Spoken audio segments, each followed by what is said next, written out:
Mu mwaka wa 2003 umwe mu bakinnyi b'iteramakofe bazwi cyane ku isi, Mike Tyson, yatangaje ko yahombye ndetse aza kwisanga mu bukene bukomeye cyane. Icyo gihe yari afite amadeni arenga miliyoni 30 z'amadolari. Nyamara mu buzima bwe bwose bwo gukina iteramakofe yari yarinjiza amafaranga arenga miliyoni 300 zose z'amadolari. Ushobora guhita wibaza uti bishoboka bite ko umuntu winjiza amafaranga angana gutyo ashobora kongera gukena ahubwo akisanga ari mu madeni atagira ingano? Buri munsi turakora, turiga, tugashaka akazi, bamwe tukatangira n'ubucuruzi cyangwa se tugakora amasaha y'ikirenga. Impamvu nyamukuru iba ari imwe gusa, aba ari ugushaka amafaranga menshi. Abenshi muri twe turayashaka akanaboneka, tukayakoresha akarangira, ejo tugashaka andi. Kubera icyo abantu benshi bakora cyane ariko bagakomeza kubaho bafite ibibazo by'amafaranga? Ni gute umuntu usanzwe nkanjye nawe udakorera amafaranga menshi cyane ashobora kubaka ubuzima bwiza bw'imari ahereye ku mafaranga make cyane yinjiza? Nukomeza kubana natwe kugeza ku musozo, ibyo bibazo byose uraza kubibonera ibisubizo. Mu gihe cya vuba cyane hano muri Leta Zunze Ubumwe za Amerika, amadeni abantu bafata binyuze ku makarita ya banki azwi nka credit cards yarenze iki gihugu kigeze kugira mu mateka yacyo. Mu yandi magambo, abantu barimo gukoresha amafaranga badafite kurusha uko byigeze kubaho na mbere hose. Iyi mibare nubwo ivuga Amerika gusa, nawe nk'umuntu ku giti cye ushobora kumva ikivuze. Amadeni menshi afatwa ntabwo aba ari ay'ibiryo. Akenshi abantu bafata amadeni baba bashaka kugura ibintu ubundi bashoboraga no kubaho bidahari: ubukwe, imodoka nziza, telefoni igezweho n'ibindi nk'ibyo. Abantu benshi baba mu bukene bakagira ngo ikibazo cyabo nuko badafite amafaranga ahagije. Nyamara kenshi ikibazo kiba kiri mu buryo babona amafaranga ahubwo. Kuko ushobora kuba winjiza amafaranga menshi cyane kurusha n'abandi ariko umwaka ugashira nta kintu gifatika usigaranye, ahubwo rimwe na rimwe ukisanga uri no mu madeni nk'ibyabaye kuri Mike Tyson. Niyo mpamvu tugiye kubanza gusobanukirwa ikintu abantu benshi batigeze bigishwa mu ishuri ku bijyanye n'amafaranga. Mbese ubundi amafaranga ni iki? Abenshi basubiza ko amafaranga ari uburyo bwo kugura no kugurisha. Ibyo nibyo, ariko icyo gisobanuro ntabwo gisobanuye icyo amafaranga ahagarariye mu buzima bwacu. Reka tubirebere mu bundi buryo. Iyo uguze telefone ntutanga amafaranga gusa, mu by'ukuri uba utanze ikintu ubona gifite agaciro kangana n'iyo telefone. Ni ukuvuga ko amafaranga aba agaragaza agaciro. Mu yandi magambo, amafaranga ni ururimi dupimiramo agaciro. Iyo umuntu yemeye kwishyura amafaranga runaka, aba avuze ati agaciro watanze kangana n'ayo mafaranga. Iyo ugura ikintu uba uvuze uti iki kintu gifite agaciro kangana n'ayo natanze. Iyo usobanukiwe ibi, utangira kureba amafaranga mu yindi sura. Hari abantu bavuga bati amafaranga niyo soko y'ibibi byose. Ariko se koko niko bimeze? Icyuma gishobora gukoreshwa mu guhata ibirayi cyangwa se kikifashishwa mu kugirira nabi umuntu. Ese ikibazo kiba kiri ku cyuma cyangwa kiba kiri ku muntu ugikoresha? Ni nako rero bimeze ku mafaranga. Amafaranga ubwayo si meza cyangwa ngo abe mabi, ahubwo amafaranga ni uburyo bwo kwagura amahitamo yawe. Icyo uzayakoresha nicyo kizerekana imyitwarire yawe ya nyayo, ntabwo ari amafaranga ubwayo. Hari abantu benshi babona umuntu utunze amafaranga menshi bagahita batangira kwibaza umubare wabo yariganije cyangwa se abo yagiriye nabi kugira ngo ayabone, aho kugira ngo bibaze bati ni akahe gaciro yaremye katumye ayo mafaranga amugeraho. Birumvikana ko hari abajura, abanyamayeri n'abatekamutwe benshi bashuka abantu, ariko ibyo ntabwo byerekana ko amafaranga ari mabi, ahubwo byerekana imyitwarire mibi y'abo bantu ku giti cyabo. Iyo usobanukiwe ko amafaranga ari igipimo cy'agaciro, utangira no kuyubaha mu bundi buryo butandukanye n'uko byari bisanzwe. Ariko se kumenya ibi byonyine byafasha iki umuntu uba ategereje umushahara wa buri kwezi kugira ngo akomeze kubaho? Igisubizo ni uko kumenya gusa icyo amafaranga aricyo bidahagije, ahubwo ikibazo nyamukuru kiba kiri ku isano umuntu afitanye n'amafaranga. Niba amafaranga ari ikimenyetso cy'agaciro, twese tukaba tubizi, kuki abantu benshi bayabona ariko ntibayatindane? Igisubizo kiri mu kintu abantu bake batekerezaho: isano umuntu afitanye n'amafaranga. Mu buzima bwa buri munsi, amafaranga akora ibintu bibiri gusa: arinjira akanasohoka. Yinjira igihe wakoze umurimo runaka, wagurishije igicuruzwa cyangwa se watanze serivisi ifitiye abandi akamaro. Akagenda igihe uguze ibyo ukeneye cyangwa se ibyo wifuza. Ubuzima bw'imari bugizwe n'ibice bibiri: icyo utanga ku isoko n'icyo ukoresha. Mu Cyongereza babyita production versus consumption. Production ni agaciro utanga kugira ngo ubone amafaranga. Consumption ni uburyo ukoresha ayo mafaranga iyo umaze kuyabona. Abantu benshi bibwira ko ubukire bushingira gusa ku kongera amafaranga binjiza, nyamara ukuri ni uko ubukire ahubwo bushingira ku buryo ibyo bice byombi bingana cyangwa se ukuntu bigenzura. Niba amafaranga yinjira ari menshi ariko ayo ukoresha akaba menshi kurushaho, nta terambere ry'imari uzageraho. Niba ukoresha make kurusha ayo winjiza, utangira kubaka umutungo nubwo waba winjiza make cyane. Niyo mpamvu umutungo w'umuntu utagaragazwa gusa nayo yinjiza, ahubwo ugaragazwa n'ibyo asigarana nyuma yo gukoresha amafaranga yinjije. Ese mu mafaranga yose winjije kuva watangira gukorera amafaranga cyangwa se kuva wabona amafaranga, nangahe usigaranye uyu munsi? Nangahe wahindiyemo umutungo ugifite kugeza ubu? Cyangwa se yose yarinjiye arongera arasohoka nk'uko twese bitubaho? Abantu benshi iyo batekereje neza kuri iki kibazo, basanga ikibazo kitari ku mushahara wabo mutoya cyangwa se mu kwinjiza amafaranga make gusa, ahubwo kiba kiri mu buryo bakoresha amafaranga babona. Ubushakashatsi bwigeze kugaragaza ko abantu hafi 78% bafite akazi mu gihugu cya Leta Zunze Ubumwe za Amerika babaho bategereje umushahara ukurikiraho gusa. Ariko igitangaje kurushaho nuko muri abo ngabo harimo n'abinjiza amafaranga arenga $100,000 by'amadolari ku mwaka. Ayo nasaga gato miliyoni 145 z'amafaranga y'u Rwanda mu mwaka umwe gusa. Mu yandi magambo, n'abinjiza amafaranga menshi bashobora kubaho badafite icyo bizigamiye. Ibi bitwerekaga amafaranga menshi atari yakemura ikibazo cyo gukoresha nabi amafaranga. Niba umuntu winjiza amafaranga menshi yarangiza yose mu kwezi, kongera umushahara we ntabwo ari byo bizakemura ikibazo. Icyo ahindura gusa ni umubare w'amafaranga aca mu ntoki ze cyangwa kuri konti ye. Niyo mpamvu ushobora kubona ibyamamare, abakinnyi b'umupira, abaririmbyi cyangwa se abakinnyi ba za filime binjije za miliyoni nyinshi cyane, ariko nyuma bakisanga mu bukene bukamije nk'ibyabaye kuri Mike Tyson. Ikibazo nticyari uko batabonye amafaranga, ikibazo cyari uko batashoboye kuyagumana. Niyo mpamvu mbere yo gushaka uko wakongera amafaranga winjiza, ugomba kubanza gukosora uburyo yakoresha. Naho ubundi uko uzagenda winjiza amafaranga menshi, ni nako uzagenda ukoresha menshi, kandi ubuzima bwawe bukazakomeza kuba bwa bundi nubwo imibare yo kuri konti yawe yaba yariyongereye. Hari ijambo rikunze gukoreshwa cyane mu bijyanye n'imari. Iryo jambo ryitwa ratless.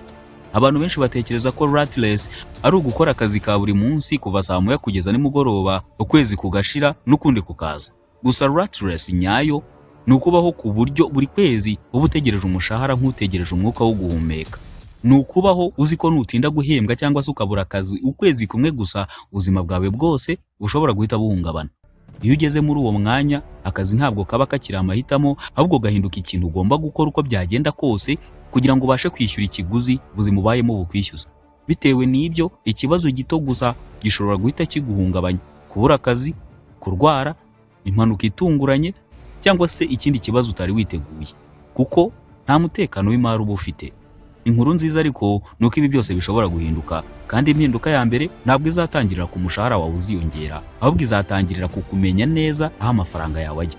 Niba ushaka guhindura ubuzima bwawe bw'imari, intambwe ya mbere ntabwo ari ugushaka akazi ka kabiri cyangwa se kongera umushahara wawe, ahubwo ni ukumenya neza aho amafaranga yawe ajya.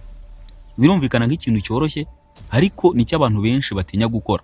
Hari abantu benshi batinya kureba kuri konti zabo nyuma yo gusohokana n'inshuti cyangwa se nyuma yo guhaha, bazi neza ko amafaranga yabo yagabanutse cyane, ariko bagahitamo kutarebaho. Mu rwego rw'ubumenyi bw'imyitwarire y'abantu, ibi byitwa ostrich effect. Bishatse kuvuga kwirengagiza amakuru utinya kumenya. Ibi bikaba ari nko kwihisha amaso ugatekereza ko abantu batari kukubona kubera ko nawe utari kubareba. Iyo tuzi ko hari ikibazo cy'imari, rimwe na rimwe duhitamo kukirengagiza aho kugikemura. Niyo mpamvu intambwe ya mbere yo gutangiriraho ari ukwandika amafaranga yose ukoresha buri kwezi. Amafaranga y'inzu, ingendo, ibiribwa, amashanyarazi n'amazi, interinete n'ibindi byose ukabyandika, ukamenya aho amafaranga yawe ajya. Ntabwo ubikora kugira ngo wiyime ubuzima bwiza isi itanga, ahubwo ubikora kugira ngo umenye uwo uriwe nk'umuguzi. Kuko iyo utazi aho amafaranga yawe ajya, ntushobora kumenya aho uri buhere uyacunga neza. Ibi bizagufasha kugenzura amafaranga aho kuba amafaranga ari yakugenzura. Intego ntabwo ari ukwibuza kwishimira ubuzima, ahubwo ni ukubaho munsi y'ubushobozi bwawe, kuko niyo nzira yonyine yakugeza ku butunzi. Iri ni ihame rikomeye cyane abantu benshi bakize bakurikiza. Kubaho munsi y'ubushobozi bwawe ntabwo bivuze kubaho nabi, ahubwo bivuze ko ukoresha amafaranga make kurusha ayo winjiza, ku buryo buri kwezi hasigara yo kuzigama cyangwa se yo gushora mu bindi bintu bizakungukira. Kuko niba ukoresha buri faranga ryose winjije, ejo hazaza hawe uba utangiye kuharya uyu munsi, niko abahanga mu by'imari batubwira. Ikindi abantu benshi batitaho ni ikigega cy'ubutabazi cyangwa emergency fund. Mbere yo gutangira gushora imari, ni byiza kubanza kugira amafaranga yabugenewe ashobora kugufasha igihe cyose habaye ikibazo utari witeze gitunguranye. Abahanga mu by'imari bakunze kudusaba ko ayo mafaranga aba ahwanye n'ibyo ukoresha mu mezi ari hagati ya 3 ndetse na 6. Bavuga ko impamvu ariko iyo udafite ayo mafaranga y'ubutabazi wizigamiye, Ikibazo kimwe gusa gishobora kugusubiza inyuma imyaka myinshi, ariko se niba ibi byose ari ukuri koko, kubera icyo abantu benshi bakomeza gukoresha amafaranga nabi? Hari indi myitwarire abahanga bise hyperbolic discounting. Ibi ni igihe umuntu ahitamo inyungu nto iboneka ako kanya akirengagiza inyungu nini yari kuzaboneka nyuma. Urugero, umuntu ashobora kugura imodoka nshya uyu munsi, nyamara ayo mafaranga yari kumufasha gushora mu mishinga izamwinjiriza amafaranga menshi mu gihe kiri imbere. Ubwonko bwacu ukunda cyane ibihembo by'ako kanya. Niyo mpamvu kuzigama cyangwa se gushora imari bisaba imyitwarire myiza kurusha uko bisaba ubwenge bwinshi. Hari n'indi ngeso ikomeye cyane yitwa social proof. Aha niho abantu bakora ibintu kuko babonye abandi babikora. Niba inshuti zawe zose zaguze telefone nshya, nawe utangira kumva ko ugomba kuyigura. Aha ntabwo uri kugura kuko ubikeneye, ahubwo uri kugura kugira ngo wumve kuri ku rwego rumwe rw'abandi. Hari imvugo izwi cyane mu Cyongereza bavuga ngo keeping up with the Jones. Bisobanura kugerageza kubaho nk'abaturanyi bawe cyangwa se kubaruta, nubwo ubushobozi bwawe bwaba butabyemera. Baguze imodoka nshya, nawe ukajya kuyigura, rimwe na rimwe ubanje kuguza banki. Bubatse inzu nziza, nawe ugatangira gufata amadeni kugira ngo uyibone. Bagiye mu birori bihenze n'ibiruhuko, nawe ukumva ko ugomba kujyana nabo. Ariko muri iki gihe abo Joneses si abaturanyi gusa, ahubwo ni abantu ubona kuri Instagram, TikTok, Facebook ndetse na YouTube. Tubona ubuzima bwabo bwa buri munsi, tukibagirwa ko abenshi tuba turi kureba ibihe byiza gusa bahisemo kutwereka. Kandi iyo bigezaho, amafaranga aba atakiri uburyo bwo kubaka ejo hazaza, ahubwo ahinduka uburyo bwo gushimisha abandi. Nyamara ikibazo gikomeye ugomba kwibaza ni iki: ese ushaka gusa kugaragara nk'umukire ufite amafaranga, cyangwa urashaka ahubwo kuba umukire uyafite koko? Aha niho abantu benshi batandukaniye. Kugeza ubu twabonye ko kugira amafaranga menshi atari cyo kintu cyonyine gituma umuntu agira ubuzima bwiza bw'imari. Ugomba kubanza kumenya kuyacunga, ugomba kumenya aho ajya, ugomba kumenya amafaranga ukoresha nayo winjiza. Kimwe mu bintu byagufasha kuzamura urwego rwawe rw'amafaranga winjiza ni ukongera ubushobozi bwawe bwo gutanga agaciro ku isoko.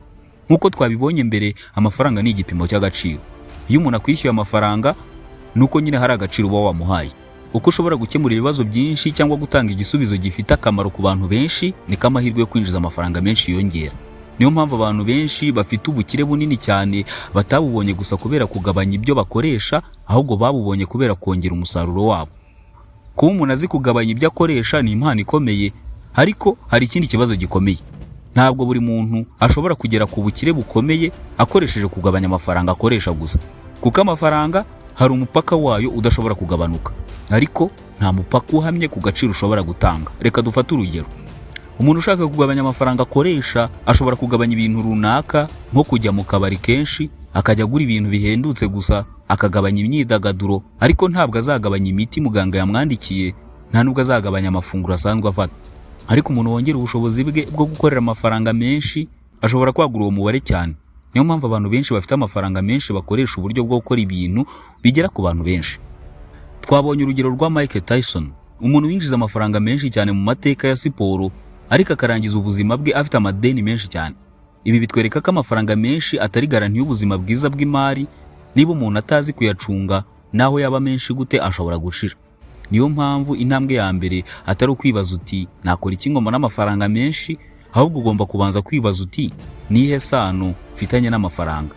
Ese uko nyakoresha birayanyegereza cyangwa biyashyira kure yanjye? Tangirira ku kumenya uko ukoresha amafaranga yawe, kurikirana amafaranga winjiza n'ayo usohora, umenye ibintu bigutwara amafaranga utabizi.